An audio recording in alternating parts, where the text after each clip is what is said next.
Hi, I'm John Stevenson, and we're going to be looking at 1 Samuel in our continuing study of Old Testament literature and theology.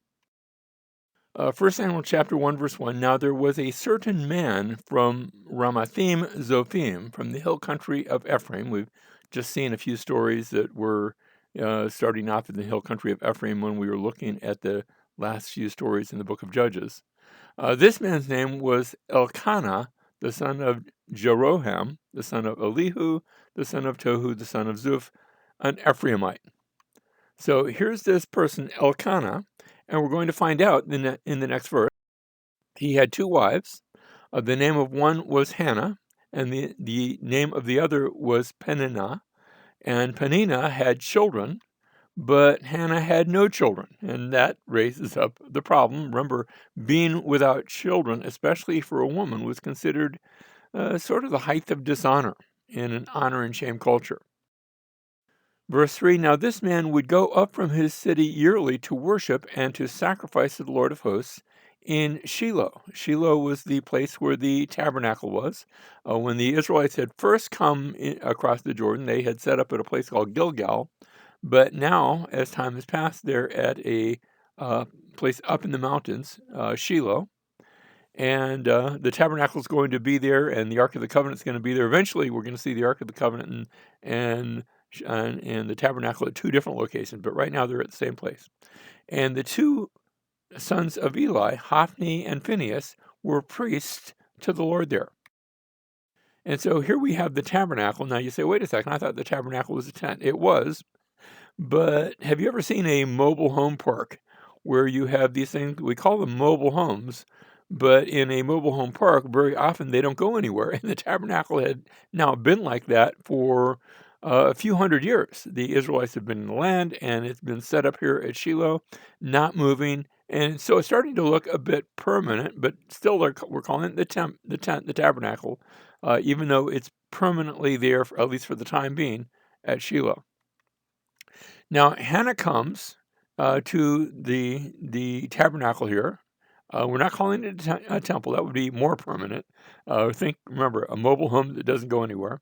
And she is praying, but she's praying quietly. And Eli sees her, and he's not sure what to make of that. He thinks maybe she's drunk or something, and he actually comes across a little bit accusingly. But God hears her, and as a result, we're going to name him Samuel. Shema is the word to hear, and El is short for Elohim. So God hears, and that's going to be his name. Now we read in chapter 2, verse 22, then Elkanah went to his home at Ramah, but the boy, and sure enough, God has heard, and Hannah's going to have a child, and she's going to bring the child back after he's been weaned, after he's old enough to sort of be out on his own a little bit. He's still a little boy, but she's going to bring him back, and he will become the servant slash sort of slave, but also maybe a little bit of the adopted son of Eli. And she gives him back to the Lord. And so notice, they come, and Elkanah went to his home at Ramah, but the boy ministered to the Lord before Eli the priest. So he's serving God, but he's also serving the priest. Now, the sons of Eli, meanwhile, we were introduced to them briefly, but we find out that they are doing things like bullying the worshipers. When a offering is brought, they're more interested in their part. You would take an offering, and if it's going to be not all burnt up, part of it goes to the priest and part of it goes to the Lord. And the sons of Eli, even though they're priests, they're not really concerned with the Lord's part. They just want to eat. They want the meal. Meanwhile, Samuel is ministering to the Lord, and he's just a little boy. His mother has made him a linen ephod, sort of like a junior priest outfit, supplied by his mother, and he's dressing like a priest, and he's acting as a priest ought to act, even though technically he's not a priest. The sons of Levi haven't been doing the right thing. In Samuel's case, his parents are blessed, and they are given more children. So Samuel's birth leads to a blessing, By contrast, the sons of Levi, they're seducing female worshipers in the tabernacle. They're not acting in a way that honors God in any way, shape, or form. They're reproved by their father Eli for their sinful activities, but he does not demote them. He doesn't cast them out. He just lets it go on. He says, naughty, naughty, but he doesn't really change anything. And Samuel, meanwhile, we read, is growing in stature and in favor with the Lord and with men. So there's a real contrast between the sons of Levi and Samuel, the sort of adopted son, slave, servant. He's filling all those roles right now. Now, we get to a scene where Samuel is sleeping, and he's in the tabernacle area, and he hears a voice calling him, Samuel, and he jumps up and he runs over to Eli. Yes, sir, what do you want? And Eli's been asleep, and Eli wakes up and he says, what do you want? I didn't call you. I didn't want anything. And Samuel goes back again, and again he hears a voice calling. And he jumps up and he runs to Eli. He says, "Yeah, here I am. What do you want? I heard you calling." And Eli is slow, but he's not that slow. And he says, I didn't call you, but the next time you hear a voice calling, ask, Lord, what is it you want? Eli gets a sense that something's going on here. And so Samuel hears the voice again, and this time he says, yes, Lord, what do you want? And God speaks to him. So notice Samuel hears, and remember, Shema is to hear, and he hears God. So it's almost got like a double meaning to his name, where the Lord heard his mother, but now he hears the voice of God, and he hears the voice of God giving a message of judgment, which is promised on both Eli and his sons, that they are going to be judged for their lack of respect. And the next day, Eli says, well, what happened? Did you hear any more? And Samuel, he doesn't really want to answer. He doesn't want to be the bearer of bad news. And Eli insists, no, tell me. And Samuel relates the message that came from God. And Eli hears it. Eli doesn't get upset at Samuel. He takes it. It's just. What can he do?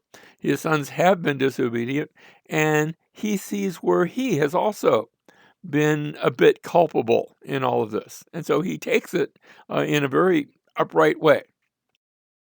Now we get to chapter 3, verse 20. Thus Samuel grew, and the Lord was with him, and let none of his words fail. So notice he is not just serving in the tabernacle, or at the tabernacle at least, as the adopted son of Eli, but he's also acting as a prophet, because God had spoken to him, and he has relayed that message. And notice, Samuel grew, and the Lord was with him, and let none of his words fail. All Israel, from Dan even to Beersheba. Now, I've got Dan on the map, way up in the north, you see it? And way down in the south. Those are the two limits to where the land of Israel is. If you go up to Dan and keep going north, you've just left Israel. If you go down to Beersheba, you can't go any further south and still be in Israel. And they all knew that Samuel was confirmed as a prophet of the Lord. Apparently, either Samuel or Eli just lets the word out. He's hearing from God, and not everybody heard from God. That was sort of a rare thing. Hadn't happened in quite a long time. Thus, the word of Samuel came to all Israel. And now, chapter 4, verse 1, Israel went out to meet the Philistines in battle and camped beside Ebenezer, while the Philistines camped in Aphek. Now notice the Philistines, they're right along the coast. As you move inland from the coast, notice you've got the mountains that are west of the Dead Sea, that whole mountain range, and the area between the mountains and the plains are what is called the Shephelah. The Shephelah, that's the foothills. And you can actually see, if you're standing on the plains by the ocean, you can look to the east and you can see the foothills in the near distance, and then over higher than them in the far distance, you can see the mountains over them. So it's very distinct. And the foothills, that's the battleground. The mountains, that at this point at least, that belongs to the people of Israel. Down in the plains, that belongs to the Philistines. That's where they have their cities. And the contested area is this in-between area. Now, the Israelites respond by bringing the Ark of the Covenant out of the tabernacle and they bring it to the battle. I have a feeling maybe they've been watching too many Indiana Jones movies, and they think that by bringing the ark, they're going to get God to act, and God's going to destroy all of the Philistines. And they're wrong. It's not that God can't do it, but they're trying to maneuver God, and that's always a dangerous thing. And so, what happens instead is the Philistines not only win, the Israelites lose the battle, but they also lose the ark. And so we read that the Philistines took the ark of God once the battle was over and brought it from Ebenezer to Ashdod. Ashdod's one of their cities. So it's now taken to a Philistine city, and it's placed there in a Philistine temple as a spoil of war. They feel, oh, look, we defeated their god, and their god is symbolized. They figured out that much. This box with the statue of the angels over top of it, and all overlaid with gold. Somehow that represents their god. I don't know if they knew the details, but they figure out that much, and they bring it and they put it in the temple in Ashdod, and they come back to their temple the next day, and the statue of their own god, Dagon, is lying face down before the ark. And they say, "What happened here? There was no earthquake, and has somebody been playing tricks on us?" And they take it and they put it upright again, the the statue of their god, and they come in the next day, and again the statue is lying face down, and this time its head and its hands have been broken off. And to make matters worse, the people in Ashdod begin getting sick, and disease and a plague breaks out. And so they say, quick, move it. And they move it from Ashdod. They take the ark from there and they take it to Gath, another Philistine city. And Gath now, now bad things start happening there. It's like the plague followed the ark, and bad things start happening, sicknesses and diseases. And they, quick, let's get rid of the ark. They send it from there to Ekron. And now Ekron starts having diseases, and nobody else wants the ark. What are we going to do with this thing? And they come up with an idea now. Let's put it on a cart pulled by oxen, and we're going to make sure the oxen are hungry. So if we're going to shoo the oxen out of the city, and if they turn right around and go back into where we have the feeding trough, then that means we were just imagining all this, and they'll come back in and we'll just ignore it, figure there must be some other thing involved. But if the ox continue to go away from the city, then maybe it's a sign that we don't want this ark, that there's a power beyond us in that. And so the ark takes off with the oxen, and it heads to the east, uphill, up to the area of Beth Shemesh. Now, Beth Shemesh, that was the area around which Samson had come. Remember how the people of Dan used to be here, but the people of Dan have long since moved out of the area. And the Israelites who were in Beth Shemesh, they look up, and they've been working in their fields, and they look up, and here comes these oxen, and the oxen are carrying a cart. They're pulling a cart with the Ark of the Covenant, and behind the Ark of the Covenant are all these Philistines following to see what's going on. What's it going to do? What's going to happen? And it makes it look like the ark has captured them and is leading them in captivity. Now, they're not in chains or anything. When they get up, they're going to turn around and go home. But I want you to capture the look that they've seen of God winning against the Philistines. So they take the ark. By the way, some of them look in it, and a bunch of people die. There's a little bit of a textual question as to exactly how many, but a bunch of people die by looking into the Ark of the Covenant. They weren't supposed to be touching it. They weren't supposed to be playing with it. They weren't supposed to be doing anything like that. So 1 Samuel chapter 8 now, we had the travels of the lost ark. Now we come to 1 Samuel chapter 8, and by this time Samuel is old, and Samuel's sons now are not following the Lord, just like Eli's sons. I think what happened is Eli had left him a very poor example. By the way, I forgot to mention, when the ark was captured, Eli's sons were killed in that battle. And Eli himself, when he heard the news, he was sitting on a fence, and he heard the news, and he fell over, and he died as well. So Samuel now has been not just a prophet, he has been serving because he was the adopted son of Eli. He's been serving as both a priest and a prophet. But his sons now are following in the footsteps of Eli's sons. And so the people come and they ask, can we have a king? We want to have a king. And they come to Samuel with a request. And the Lord says to Samuel, chapter 8, verse 7, listen to the voice of the people in regard to all that they say to you, for they have not rejected you, but they have rejected me from being king over them. And Samuel gives a warning. He say, you really want a king? If you get a king, he's going to take taxes. He's going to take your sons. He's going to take your daughters. He's going to take your land. He's going to take all your stuff. And then he's going to take you. Kings can get they can be takers. And yet the people still want a king to make them like the other nations, because they think, they tried to get God to do what they wanted to do, and that didn't work so well. So maybe they think, maybe if we have a king, he'll do what we want him to do. We can manipulate the king. I think that might be behind their ideas. A king like other nations. Now that's chapter 8, but the king isn't chosen then. And then in chapter 9, the king's going to be introduced, but he's not a king yet, and his name is going to be Saul. And so in chapter 9, Saul is out with his servant, and they are looking for some lost donkeys. And they've gone in this big circuit, looking all over the area. Where these donkeys have gone. And finally, his servant says to Saul, why don't we go ask the seer? The seer is Samuel. Why don't we go ask the seer? Maybe he has seen the donkeys. After all, he's a prophet. He can prophesy about things like that. And Saul says, I can't really do that because I don't have any money. And whenever you go talk to a prophet, you're supposed to pay him. That was sort of the universal idea. Remember how we saw that with Balaam, a prophet for profit. And the servant says, that's okay, I've got some money hidden away. It's funny because Saul, the owner of the servant, and when I say servant, think slave. Saul, the owner, he doesn't have any money, but the slave has got some stashed away.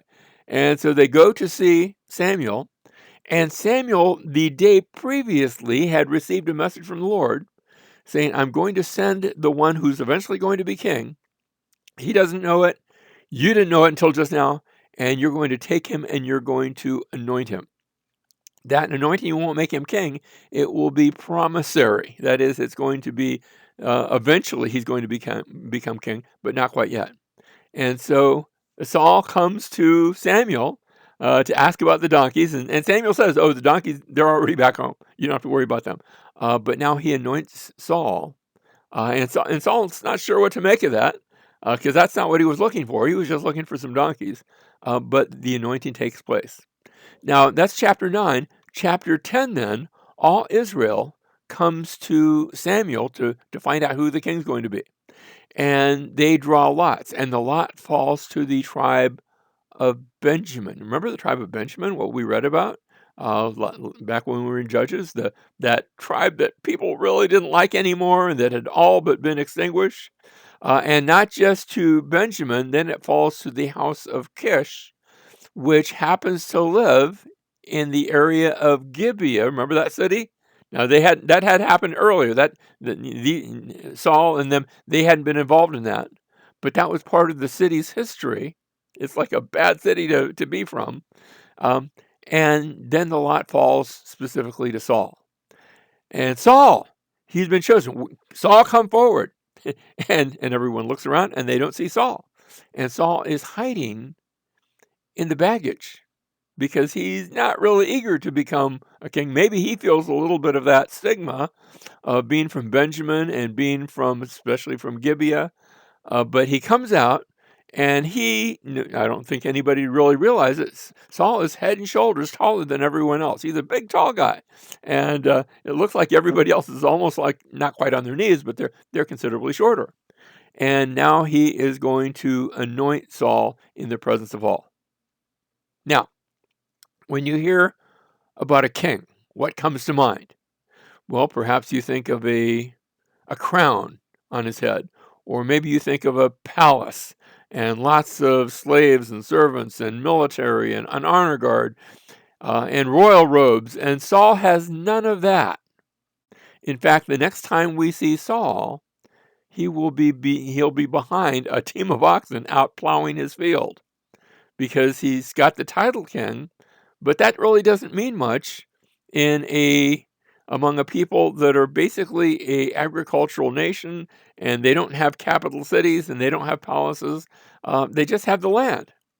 And so he goes back home with the title king, but that, and a couple of dollars will buy you a cup of coffee. It doesn't really mean anything yet. So he's from the tribe of Benjamin. He's from the city of Gibeah, but he's anointed now as king. And some of the people say, yeah, right. If he's a king, then I'm a turkey. It's just they really don't think it's worth much. And he certainly doesn't look like he's worth much, except that he's big and tall. Now the scene changes, and like I said, we have Saul. He's behind his team of oxen. He's out plowing his field, and one day he hears some news that comes from the east side of the Jordan River. News comes from Ammon. Remember Ammon? That you had Moab and Ammon. Those were the two sons of Lot, and they've given the Israelites trouble in the past, and they're not done with that yet. They're going to give Israel trouble right now.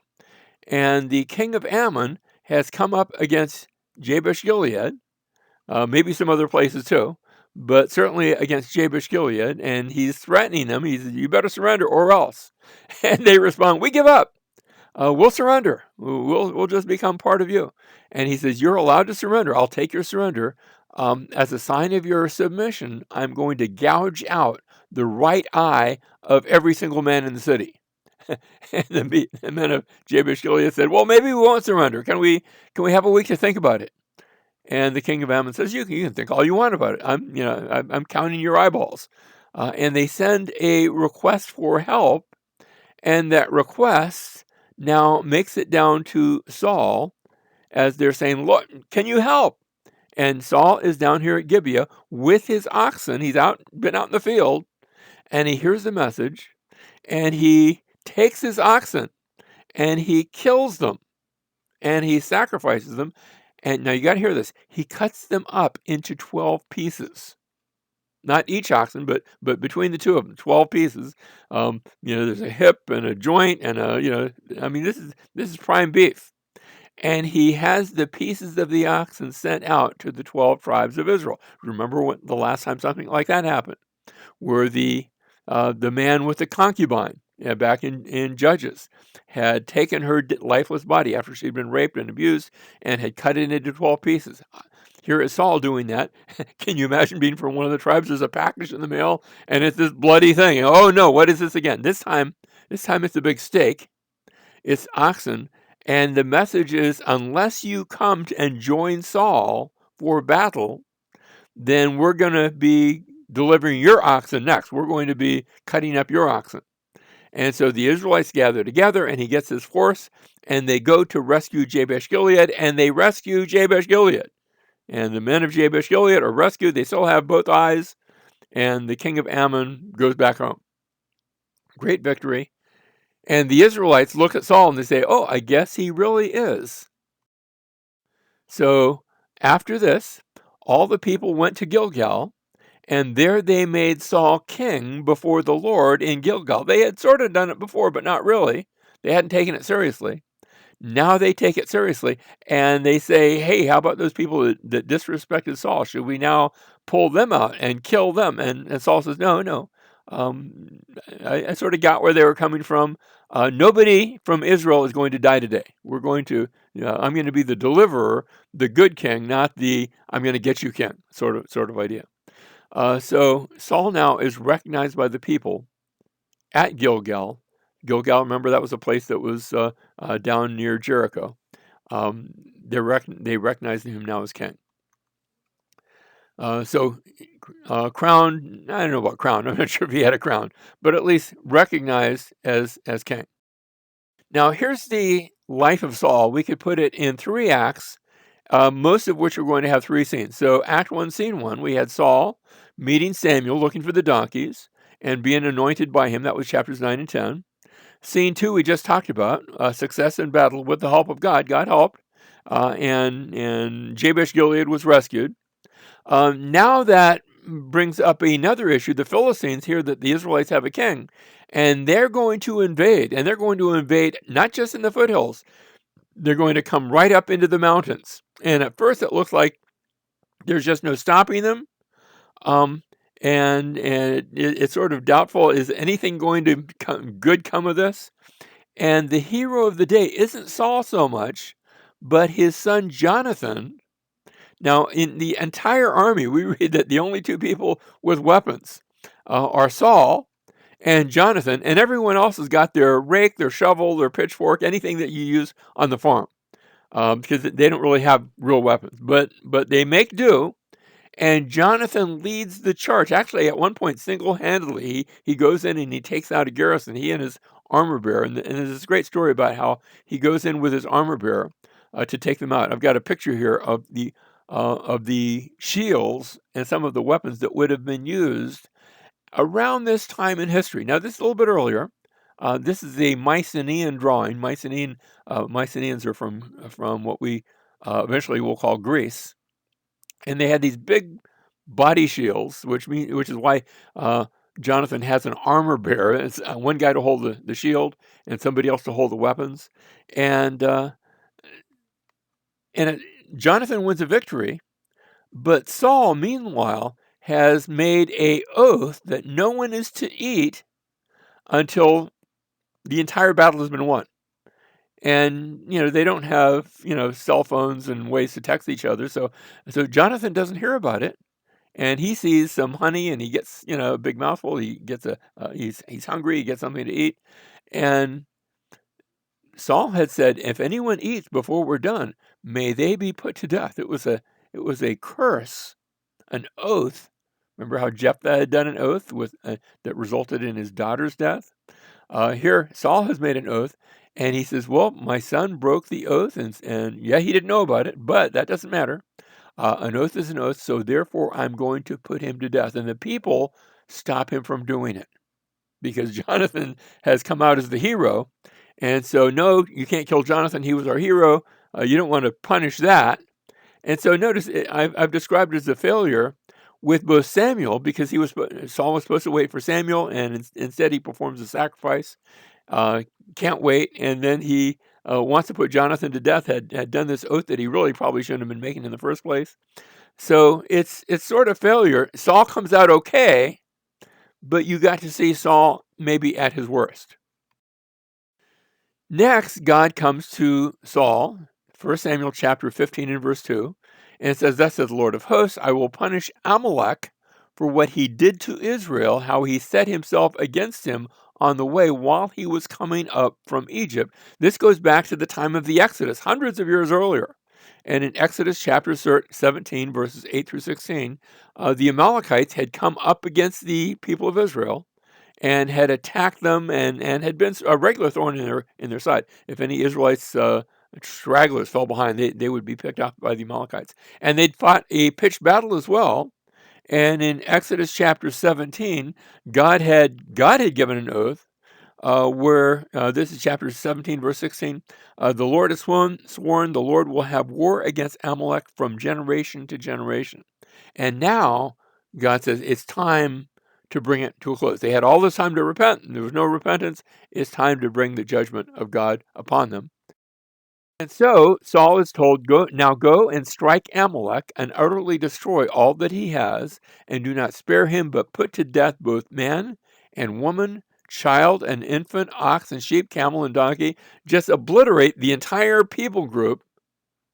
I've given them time to repent. There's been hundreds of years, but now there's time no longer. Now it's time for judgment to take place.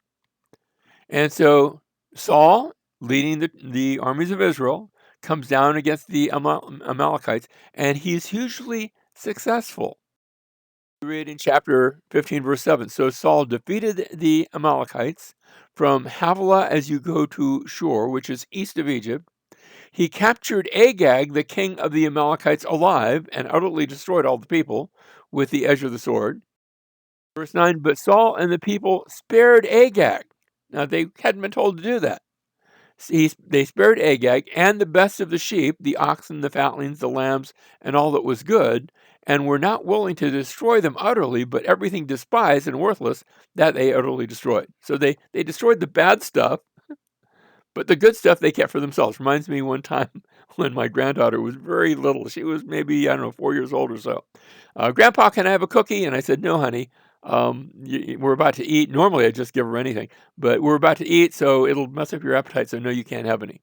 And a few minutes later, I hear some rustling from the kitchen. I hear the sound of the cookie jar.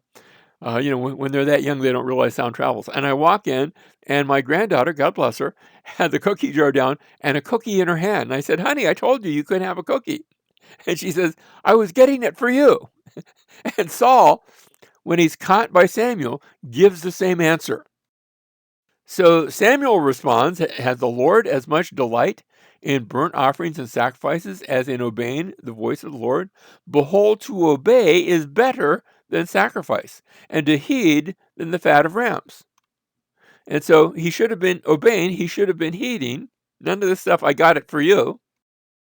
23, for rebellion is as the sin of divination. Now that's a hint. We're going to see some divination before we're done with 1 Samuel.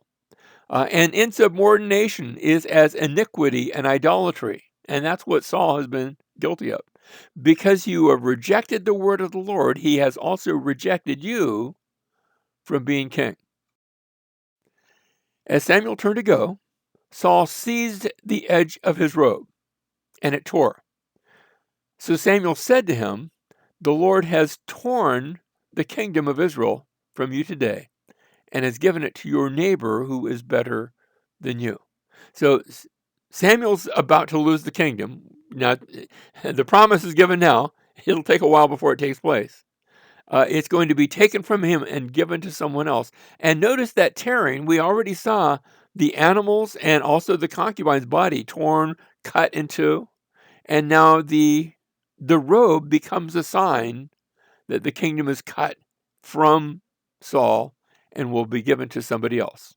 And the somebody else is going to be David. And that takes place in the next chapter. Now, Saul versus David.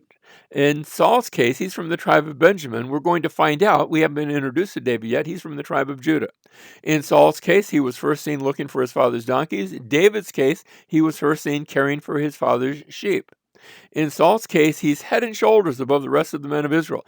David, not so much. David's the youngest. He's the least impressive. I don't know if he had finished his growth spurt. Maybe shorter than everybody else. At least at the beginning, he's got brothers. Saul, God's Spirit is removed from Saul, and then David, as the story once he's introduced, we find out that the Spirit of the Lord comes mightily upon David, and it will be mightily enough where it will still be there when we see him facing Goliath. In the case of Saul, an evil spirit from the Lord comes and terrorizes Saul, and David is actually going to be hired on to come and play and be there with Saul to play the harp, where he might calm him, and his playing causes the evil spirit to depart from Saul. So big contrast between these two. One big old Saul, one little tiny David. Now he's not a little kid, but he's also not in the fullness of his growth. Next, we have the Goliath story, and you're familiar with that, where the Philistines have their champion. He's described in the Hebrew text, at least the Masoretic text that we typically use, as being 6 cubits in a span. So a cubit is about 18 inches, the distance from your elbow to the tip of your finger. That puts Goliath really, really, really, really big. The Dead Sea Scrolls also have a copy of 1 Samuel, and in the Dead Sea Scrolls, the text there, he is described as 4 cubits in a span. That's still pretty tall, but that's, like 6 foot and change, not quite 7 feet. Close to it, though. Was he almost 10 feet tall? Was he almost 7 feet tall? I don't know. I'm just reporting what each Hebrew text gives. But by all accounts, Goliath is a big guy, and David goes after him with a sling. Now, a sling was considered sort of a light infantry weapon. It was considered a weapon that would be taken into battle. Um, and Goliath has state-of-the-art armor. He's got all the best that money can buy, coming from a people that are more technologically advanced, which the Philistines were. And yet David wins with his sling and a stone that hits Goliath in the head, and David runs up and takes Goliath's sword and cuts his head off. After that, this is 1 Samuel chapter 17, verse 54. Then David took, this is after the battle, David took the Philistine's head and brought it to Jerusalem. Now, Jerusalem was still a Canaanite city, but he put the weapons in his tent. And you say, what happened to Goliath's head? I'm not sure. We're not told. It's just this one verse that mentions this. But when you talk about his head, there's a place. Notice Gal Gal Gal Goliath. Gal Goliath sounds a little bit like Goliath. Means the heap of Goliath. And there's a place in Jerusalem. Notice Gulgoleth is the word for skull.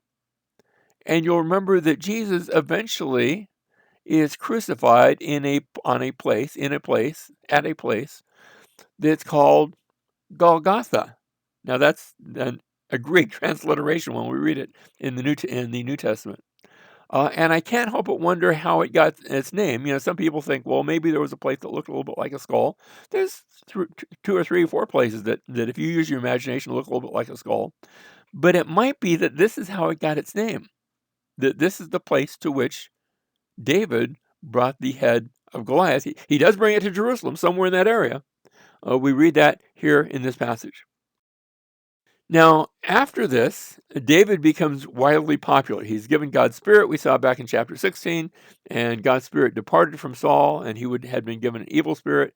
In chapter 17, that's the David and Goliath story, where Saul fears Goliath, but David, shows up. He actually had been sent by his father just to get news, to report and bring some supplies. And David faces Goliath, and he has the victory. And now David becomes the hero, and he is loved by others, even those of Saul's family, and people start singing a song. And the song goes, Saul has slain his thousands, and David has slain his 10,000s. And everyone loves the song, except for Saul, as you might imagine. And he begins to get jealous, and he's had this prophecy, somebody else is going to get your kingdom. And he begins looking at David, wondering, is this the one? And Saul finally tries to murder David and to have him killed, and David is barely able to escape. So David now becomes a fugitive. And in chapter 19, he flees from the presence of Saul, where Saul tries to pin him to a wall. And he's assisted, actually, he had been given the daughter of Saul as his wife, Michal. And Saul's soldiers come to find David and kill him in his sleep. And Michal, meanwhile, has lowered him out the window and helped him to escape. And then you have a bit later where Saul is coming after David. He's about to catch him. And all of a sudden, the Spirit of God comes upon Saul, and he begins to prophesy in such a way where apparently he can't continue trying to chase David. Instead, he goes on the way just prophesying. And it's like the Lord, not because Saul was so spiritual, but in spite of Saul's negative intentions, the Lord had come upon him and had helped to deliver David. We get to chapter 20, and David and Jonathan make a covenant. Now, Jonathan has a lot to lose, technically, but he doesn't care. He sees in David a righteous man. Jonathan, it seems, is quite a bit older. Remember, David was young when we first saw him. Jonathan's already been the hero in the past, and yet they enter into a covenant together. And then we see David assisted by Abimelech. Now, Abimelech we've seen that name before, but this Abimelech is the high priest. And he hasn't heard that Saul is chasing David. And so David shows up at Shiloh, at the place where the tabernacle is, and says, can I get some of the food for the priests? My people are hungry, and we're on a secret mission. David's actually deceiving Abimelech. And Abimelech doesn't know any better, so he helps David out and gives him some supplies and things like that. And Saul eventually shows up, and in a fit of rage has Abimelech and a bunch of priests murdered. Saul is out of control. We get to chapter 21, and David flees. He goes down to Gath, one of the Philistine cities, and he pretends to be crazy. He starts drooling into his beard. Now, remember, by this time, David's old enough to have a beard. He's drooling into his beard, and the Philistines bring him before the king, the Philistine king, and the Philistine king says, "What do I need a crazy man for? Take him away. I don't need him." But David escapes. And then he goes to Moab with his family because you remember his great grandmother had been from Moab, and so Ruth, and so he finds refuge in Moab, and his family is taken care of. And I don't think the Moabite king was especially fond of David, but it's the idea: the enemy of my enemy is my friend. So because David was being chased by Saul, the king of Moab is willing to help out. We have various pursuits. He's still a fugitive. In chapter 22, we have David encouraged again by Jonathan, and he's assisted by a Philistine raid where again, Saul's about to catch him, but then he gets news the Philistines have come, and he has to give up on David and go fight the Philistines and take care of that. In the second pursuit, in chapter 24, David sneaks up, and there's a scene here where they're by the Dead Sea, and David's run down to a place called En-Gedi, the area of the goats, the spring of the goats, and David's hiding in a cave, and Saul with his people they've been on the lookout for David. They've been chasing David, trying to find him, and they've been going so long. Saul needs to use the facilities. He needs to use the restroom, and so he goes into the cave, not realizing it's the same cave in which David is hiding. And David comes up very quietly behind him while Saul is taking care of business, and he cuts off the end of his robe. Now, remember how we talked about the end of your robe when we were looking at Ruth and Boaz? The end of your robe are called your wings. There's a psalm, Psalm chapter 57 and verse 1, starts off in the superscription for the choir director set to Al Teshet, a miktam of David when he fled from Saul in the cave. That's this situation. And then the psalm starts off, we're only going to read the first verse.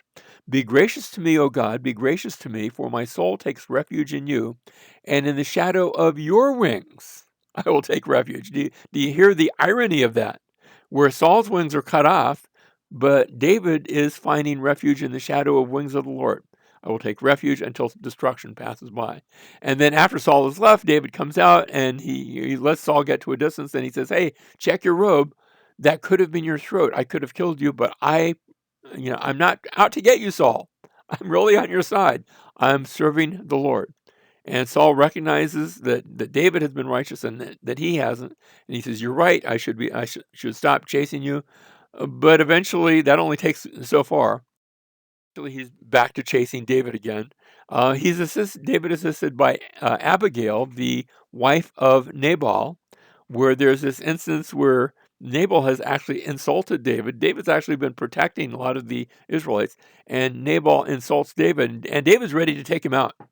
And Abigail, Nabal's wife, actually intervenes and is a peacemaker and stops David from doing anything unrighteous. And David appreciates that. And later on, when Nabal dies a natural death, actually it's sort of a supernatural death, David goes and takes Abigail as a wife. I don't think it's necessarily romantic, but it might be just to make sure that she is cared for. It's like something of just to help her out. Not that he's, has this great, romantic love or anything.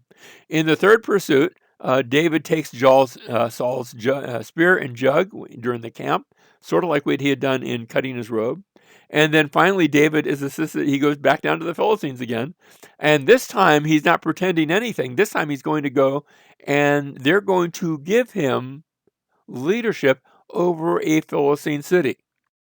Read in chapter 27, verse 5. Then David said to Achish, Achish is the king of the Philistines, at least one of the kings. There are 5 different cities, each with their own king. He says to Achish, if I now have found favor in your sight, let them give me a place in one of the cities in the country, that I may live there, for why should your servant live in the royal city with you? So Achish gave him Ziklag that day. Therefore, Ziklag has belonged to the kings of Judah to this day. Now, we're not sure when 1 Samuel is being written, but apparently quite a bit later. The number of days that David lived in the country of the Philistines was a year and 4 months. Now, let me tell you something about that time where he lives in Ziklag. Remember how I said that the Israelites did not have weapons? What they really didn't have is the secret of smelting iron. The Philistines had that secret. It was a closely guarded military secret. The Iron Age had started, but not everybody had the secret. And so that's the case up until now, after this year and a half that David spends in Ziklag, a year and 4 months. After this, we're going to see the Israelites now will begin showing up with weapons and the ability to smelt iron, because David will cause them to learn the secret, that closely guarded secret, military secret, of how to work with iron. But that's going to change now. So Ziklag, actually, notice here you see the Tell, the unexcavated area. It's down on the border area between the Philistine area and the area of Judah. But now in chapter 28, we're going to see the final confrontation, and it came about in those days that the Philistines gathered their armed camps for war to fight against Israel. And the question is, what's David going to do? Because he's now ruling a Philistine city. And so the Philistines, with David, do a march to the north along the coast, and they cross through the pass in the mountains there. As you notice, the mountains just curve and go right up almost to the ocean. They juts out a little bit into the ocean. And there's that big valley of Jezreel on the other side of the mountains. That's going to be the place of the battlefield. And the Philistines go into that big wide open valley. It's the place where all the farms grow the most crops. It's a great area of fertility. And the Philistines come in here, zoom in, where we read the Philistines gathered together and came and camped in Shunem, chapter 28, verse 4. And meanwhile, the Saul and his troops have gathered all Israel together, and they camped in Gilboa. There's a mountain that juts right out into the valley, Mount Gilboa, and they come up to that area overlooking the valley. Let's look at a picture. That's Mount Gilboa in the distance, and in front of us and off to the left too. I didn't have a wide angle camera, but that's all the valley of Jezreel that you're looking at. Well, we read chapter 28, verse 8. Saul, he's trying to find out what to do. Samuel has long since died, but he hears about a spiritist, somebody who can do seances. The old term would be a witch, that's at a place called Endor. And it's behind enemy lines, but that's okay. They're going to bypass the enemy. And Saul disguises himself by putting on other clothes and went, he and 2 men with him, and they came to this woman by night. And they're going to come to this area. The woman said, "Whom shall I bring up for you?" And he said, "Bring up Samuel for me." Now, Saul had made it against the law to do this sort of thing. So he's breaking his own laws. And let me just say, I think the woman actually had planned on just putting on a show. I'm not sure that she had any real power at all. I suspect not. And she would just pretend to see somebody, and she'd put on the show, and she would get paid for it. But instead, notice verse 12, when the woman saw Samuel, I think she saw Samuel. She cried out with a loud voice, and the woman spoke to Saul, saying, "Why have you deceived me? For you are Saul." And suddenly she sees what she couldn't see before. Now it says that she saw Samuel, so I'm assuming the passage is correct, that she actually saw Samuel. Some people have said, well, that can't happen. I think God allowed it to happen. I think that God was bringing this about. Now let me also say, don't try this at home. As Christians, we're not called to try to contact the dead. We're actually forbidden to do that. Don't do that. But in this case, God's going to allow it to happen as a judgment against Saul. And so the king said to her, "Do not be afraid, but what do you see?" And the woman said to Saul, "I see a divine being." Now that's how they translate it. Actually, I see an Elohim.